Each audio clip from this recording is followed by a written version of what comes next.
did you? Just needed a quick adjustment. She runs smooth now. You know, there's a specific kind of silence that lives inside a museum after hours. It's heavy. It smells like floor wax and old dust, and if you listen hard enough, it sounds like history holding its breath, waiting for someone to notice it again. That was my world every night from 10 p.m. to 6 a.m., pushing a wide industrial mop across the polished concrete floors of the Pacific Maritime Institute in Seattle, watching the shadows lengthen over millions of dollars of naval history. While the rest of the city slept, they called me the ghost if they called me anything at all, which mostly they didn't, because to men like Dr. Julian Sterling, people like me cleaners, maintenance staff, the folks who empty the bins, we aren't people. We're just moving furniture that hasn't found its place yet. But here's the thing about being invisible. You get to see everything, and you get to hear everything, especially the things the people in charge think are too complicated for your simple mind to grasp. It was a Tuesday, raining hard enough to hammer against the skylights, when I heard the conversation that changed my life. Standing in the shadow of the Leviathan, that's what they called it, the Mk-90 prototype propulsion core, a massive, brooding beast of titanium and copper that hung suspended in the center of the Naval Innovation Hall. Like a dead whale, it had been there for 20 years, a monument to failure, a cautionary tale for young engineers about what happens when ambition exceeds physics. Or at least that was the company line.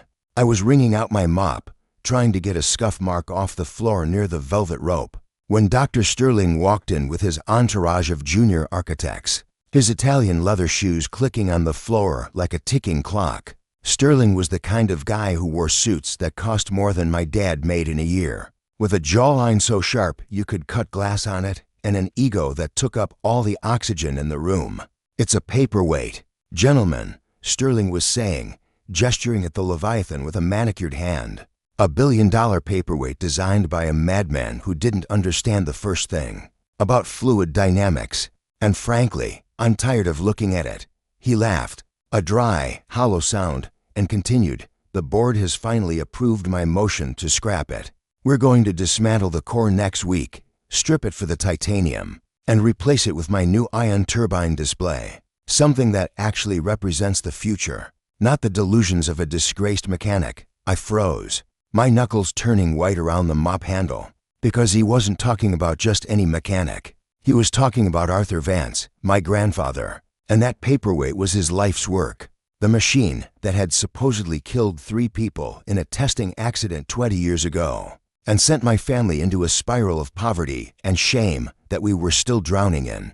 My dad, Elias, was 3 aisles over, polishing the brass railings, and I saw his shoulders slump, that familiar, crushing weight of resignation that he'd carried since the day the Navy dishonorably discharged his father and branded our name with the word incompetent. Sterling was still talking, dismantling my grandfather's legacy sentence by sentence. The compression ratios were impossible. The intake valves were essentially decorative. It was a fraud from start to finish. I don't know what came over me. Maybe it was the way the light hit the Leviathan's rusted casing. Or maybe it was 19 years of watching my dad apologize for existing. But I stepped out of the shadows. "The intake valves aren't decorative," I said, my voice echoing in the empty hall, sounding louder than I intended. "They're biomimetic, modeled after the siphon of a nautilus, and they only look useless because you're trying to force water through them in a linear stream. When they were designed for a vortex vacuum, the silence that followed was absolute, like the air had been sucked out of the room." Sterling turned slowly, looking around as if he was trying to locate the source of a bad smell. And when his eyes finally landed on me, a 20-year-old girl in a gray jumpsuit with a name tag that said Maya, his expression shifted from confusion to amusement. "Excuse me," he said, stepping closer, crossing the velvet rope like it didn't exist. "Did the janitor just offer an opinion on hydrodynamic engineering?" "It's not an opinion," I said, my heart hammering against my ribs like a trapped bird. But I didn't look down. I couldn't look down. "It's physics. You're planning to scrap it because you think the pressure seals failed, but they didn't fail. The test footage from '04 shows the cavitation bubbles formed outside the chamber, which means the flow was reversed. Someone installed the intake manifold backward. Sterling blinked, and for a split second, I saw a flicker of something real behind his eyes. Doubt, maybe, or fear, but he crushed it instantly under a layer of arrogance. "This is rich," he sneered, turning to his chuckling sycophants. "Maya, is it? Maya, do you have a degree in naval architecture from Met? Do you have a doctorate in propulsion physics? No, I assume you have a mop and a bucket. So why don't you stick to the surfaces and leave the science to the people who can actually read the equations?" "I can read them," I shot back, the anger finally burning through the fear. "I've read every journal Arthur Vance ever wrote, the ones you people confiscated and the ones he hid under his floorboards. And I know that engine isn't dead, Dr. Sterling, it's dormant, because nobody in this building has the imagination to understand how it breathes. That's enough." The voice boomed from the gallery above, and we all looked up to see Director Holloway, the head of the museum, looking down with a stern expression. She walked down the stairs, her heels sharp on the metal treads. Holloway was tough, fair but rigid, a woman who played by the book. "Dr. Sterling, stop baiting the staff. And Miss Vance," she looked at me, realizing who I was. "Get back to work. She's claiming the Leviathan is functional." "Director," Sterling said, practically salivating at the chance to embarrass me. "She thinks she knows more than the entire engineering board, because her grandfather wrote some fairy tales in a diary. I can prove it," I blurted out, the words leaving my mouth before I could stop them. "Give me a week. Don't scrap it yet. Give me 1 week to run a diagnostic the way it was intended to be run, not the way you've been forcing it." Sterling laughed again. "A week to do what a team of experts couldn't do in decades. This is a waste of time." "Actually," Holloway interrupted, looking at the massive engine and then back at me. "The scrap crew isn't scheduled until the 25th. That gives you 5 days. Maya, but understand this: if you touch that machine and damage it further, or if you waste our resources, you're fired. And your father is fired too for bringing unauthorized personnel into a secure zone." I looked at my dad, who had come up behind me, his eyes wide with panic, shaking his head slightly, begging me silently to just apologize and walk away, to keep our heads down, to keep the paycheck that put food on our table. But then I looked at the Leviathan, at the intricate copper piping that my grandfather had bent by hand, and I knew that if I let them scrap it, I was scrapping us. I was agreeing that we were failures. "Deal," I said, my voice shaking. 5 days. When we got home that night to our basement apartment that smelled of damp earth and boiled cabbage, my dad didn't speak to me for an hour. He just sat at the kitchen table staring at his hands that were scarred from 40 years of fixing things other people broke. "You shouldn't have done that, Maya," he finally whispered. "You don't know these people. They don't want it to work. They need it to be broken so they can sell their new toys. You're walking into a trap. Grandpa wasn't a liar, Dad," I said, pulling the box of journals from under my bed, the ones wrapped in oilcloth to keep the moisture out. "He was a genius, and they destroyed him because he made them look obsolete. He was arrogant." My dad snapped, a flash of anger I rarely saw. "He thought he could outsmart the Navy, Maya. And look where it got him. Dead at 55 with a heart attack and a name that's a punchline. I don't want that for you. I just want you to be safe." "I don't want to be safe," I said, opening the first journal, the pages smelling of tobacco and old ink. "I want to be right." The next 3 nights were a blur of caffeine and adrenaline. I worked my shift from 10 to 2, rushing through the cleaning so I could spend the hours from 2 a.m. to 6 a.m. inside the display case of the Leviathan. It was terrifying up close. The machine was a labyrinth of valves and pressure chambers, cold and imposing. But as I ran my hands over the metal, following the diagrams in the journal, I started to see what Sterling couldn't. The engine wasn't a combustion chamber. It was an artificial gill. It worked on pressure differentials, mimicking the way deep-sea creatures moved without engines. But there was a problem. The deeper I got into the guts of the machine, the more I realized something was wrong, physically wrong. The schematic in the journal showed a specific alignment for the magnetic couplers, a north-north repulsion setup to create a frictionless spin. But when I opened the housing on the 3rd night, the magnets were clamped north-south. They were locked together. It wasn't a design flaw. Someone had deliberately reversed the polarity. I was staring at it, my flashlight clamped between my teeth, grease up to my elbows, when I heard a slow clap from the darkness. I nearly jumped out of my skin, dropping my wrench with a clang that echoed like a gunshot. Dr. Sterling stepped out from behind a pillar, not wearing his suit this time, but a sleek black raincoat, looking like a shark that had smelled blood. "I have to admit," he said, walking closer, his voice smooth and dangerous, "I didn't think you'd find the magnetic lock. Most people stop at the intake valves, you knew," I whispered, scrambling down from the maintenance ladder, wiping my hands on my jumpsuit. "You knew it was sabotaged." "Sabotage is such an ugly word," Sterling said, inspecting the dust on the railing. "Let's call it aggressive obsolescence. Your grandfather was a brilliant man, Maya, truly, but he was building a machine that would have made the entire petroleum propulsion industry unnecessary. Do you have any idea how much money was riding on the diesel contracts in 2004? Arthur Vance was trying to bankrupt the wrong people, so you broke it," I said, feeling sick. "You killed his career to protect a contract." "I didn't do anything," Sterling smiled, cold as ice. "I was just an intern back then. But I learned the most important lesson of engineering. It doesn't matter how good the tech is, if the politics aren't right. And right now, Maya, the politics say this engine is scrap. You're going to go home. You're going to tell Director Holloway that the corrosion is too deep, that I was right, and then you're going to go back to mopping floors.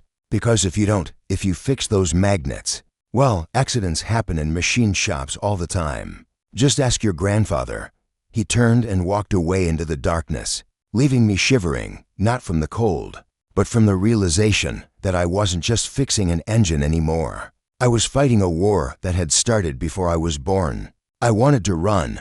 I wanted to grab my dad and flee the city. But then I looked at the Leviathan, paralyzed by greed and lies, and I realized that if I walked away now, the lie would become the truth forever. I spent the next 24 hours in a fever state. I couldn't just flip the magnets. Sterling would know. I had to bypass them entirely. I went to the university library, using a fake student ID I'd borrowed from a friend, and researched induction coils. If I couldn't use the permanent magnets, I could create an electromagnetic field using the copper piping itself as a conductor. It was risky. It would require rerouting the entire electrical input of the display, essentially hot wiring a nuclear-grade prototype with a glorified car battery setup. By the morning of the 5th day, the hum of the Leviathan was hypnotic, a deep resonance that seemed to vibrate in the very marrow of my bones. But the look on Dr. Sterling's face, that was electric. He stood there, jaw slack, watching the impossible happen right in front of him, stripped of his arrogance, looking small against the backdrop of the machine he had tried to bury. For a moment, nobody moved. The engineers, the security guards, even Director Holloway, they were all transfixed by the sheer, terrifying efficiency of the engine. It wasn't just spinning, it was breathing, the intake valves pulsing in a rhythmic, biological cadence that defied every textbook in that room. "Shut it down," Sterling finally managed to choke out, his voice cracking. "It's unstable. You're going to overload the grid." He lunged toward the emergency cutoff switch on the wall, panic overriding his composure. He knew exactly what this meant. If this engine ran for even 5 minutes, his new ion turbine project and the millions of dollars in grants attached to it would be obsolete before the ink was dry. "Don't touch it," I shouted, stepping in his path. I wasn't the invisible janitor anymore. I was the gatekeeper. "The grid is stable. Check the amperage, Dr. Sterling. It's drawing less power than the coffee machine in the break room. It's self-sustaining through the induction loop." Director Holloway grabbed Sterling's arm before he could reach the switch. "Stand down, Julian," she said, her voice sharp as a razor. She was looking at the telemetry data on the screens, her eyes darting back and forth. "Look at these numbers. Thermal output is negligible. Vibration is non-existent. Maya, how is this possible?" "Because you were trying to run it like a jet engine," I said, my voice steady now, fueled by the hum of the machine. "You were forcing fuel in. My grandfather designed it to pull the environment through it. It uses the resistance of the water, or in this case, the air density, to drive the compression. It feeds on the very thing that slows other engines down. My dad, Elias, walked slowly toward the glass case. He reached out, placing his calloused hand against the plexiglass. He was crying, silent tears tracking through the dust on his cheeks. He wasn't crazy, he whispered, mostly to himself. All those years, he told me the world just wasn't listening. But the victory was short-lived. Sterling pulled his arm free from Holloway's grip, straightening his jacket, composing himself with terrifying speed. The shock was fading, replaced by the cold, calculating survival instinct of a bureaucrat. "This is a parlor trick," he announced, turning to the director. "So she rigged a bypass. Congratulations, but let's be realistic, director. This is a 60-year-old prototype using band magnetic alloys. It's illegal to operate under current maritime environmental laws. And frankly, allowing a member of the cleaning staff to conduct unauthorized experiments on museum property is a liability nightmare. If the press finds out you let an untrained girl play with high-voltage equipment." He let the threat hang in the air. He was pivoting. If he couldn't deny the machine worked, he would destroy the credibility of the person who fixed it. He would bury us in red tape and legal threats until the truth didn't matter anymore. Holloway hesitated. I saw the politician in her warring with the scientist. She looked at the engine, then at Sterling, and finally at me. "Dr. Sterling brings up a valid point about protocol," she said slowly. "Maya, this is impressive, miraculous even. But you are not a licensed engineer. We can't verify this data officially without a certified review board," which I chair, Sterling added, a smug smile creeping back onto his face. "I'll write up a report. We'll study it. In the meantime, the engine stays off, and Ms. Vance, well, we'll discuss her employment status in my office." I felt the floor drop out from under me. They were going to steal it. They were going to take the credit, sanitize the history, and fire me to keep me quiet. It was happening all over again. The rich men in suits were going to rewrite the story because they owned the pen. "No," I said. Sterling raised an eyebrow. "Excuse me, no," I repeated, louder. I pulled my phone out of my pocket. "You're not going to bury this in a report, Julian, because I've been live streaming this whole thing for the last 10 minutes. Sterling's face went white. Holloway's eyes snapped to the phone in my hand. "I have a friend in the AV club at the university," I said, my heart racing. "We're live on Twitch, YouTube, and I think he cross-posted to Reddit. There are," I glanced at the screen, "4,000 people watching right now, and they just heard you admit that you knew about the sabotage. You little—" Sterling stepped forward, his fists clenched, but he stopped when he saw the red recording light. "Say hello to the internet, Doctor," I said. "Tell them why you reversed the magnetic polarity. Tell them about the aggressive obsolescence. Or tell them why you're trying to scrap a working zero-emission engine to build your turbine." The chat on my screen was scrolling so fast it was a blur. "Pog, Science Queen, expose him, wait is this real?" The digital world was waking up, and once they saw something, you couldn't unsee it. "This is entrapment," Sterling hissed, turning to Holloway. "Director, confiscate that phone." Holloway looked at Sterling, and for the first time, I saw disgust in her eyes. She saw the sinking ship, and she wasn't going to go down with it. "I think that's enough, Julian," she said coldly. "If what Maya says is true, if this is public now, we can't hide it. And if you tampered with museum assets, that's a federal crime." "I didn't tamper with anything," Sterling shouted, losing his cool completely. "I followed orders. The Navy wanted it dead. Do you think I care about this junk? I was protecting the funding, and we got that on tape too," I said, ending the stream. "Thank you for the confession." The fallout was immediate and chaotic. Security escorted Sterling out of the building 10 minutes later, but not before he knocked over a display of model ships in a fit of rage. My dad stood there the whole time, looking like he was waking up from a long, bad dream. He walked over to me, grabbed my shoulders, and pulled me into a hug that squeezed the air out of my lungs. "You stubborn, brilliant girl." He sobbed into my hair. "You stubborn girl." The next few weeks were a whirlwind. The video went viral, millions of views. #TheLevyAthenloves was trending on Twitter. Journalists from Wired, Popular Mechanics, and the New York Times were camping out on the museum steps. They didn't want to talk to Holloway. They wanted to talk to the janitor genius. I was offered scholarships. 3 different tech startups offered me jobs on the spot. But the most satisfying moment came a month later.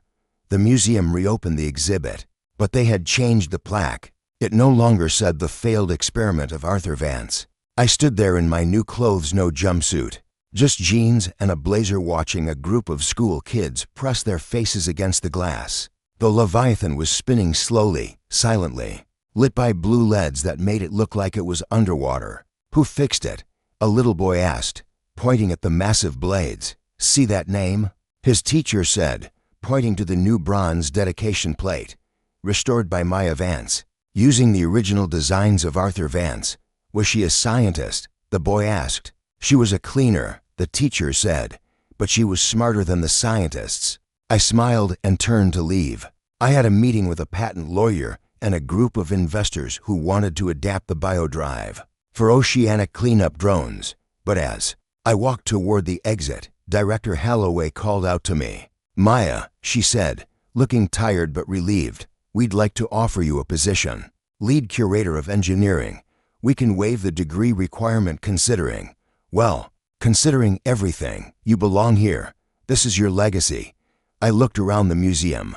I looked at the spot where I used to mop the floors, the shadows where I used to hide. I looked at my dad, who was now the head of facilities.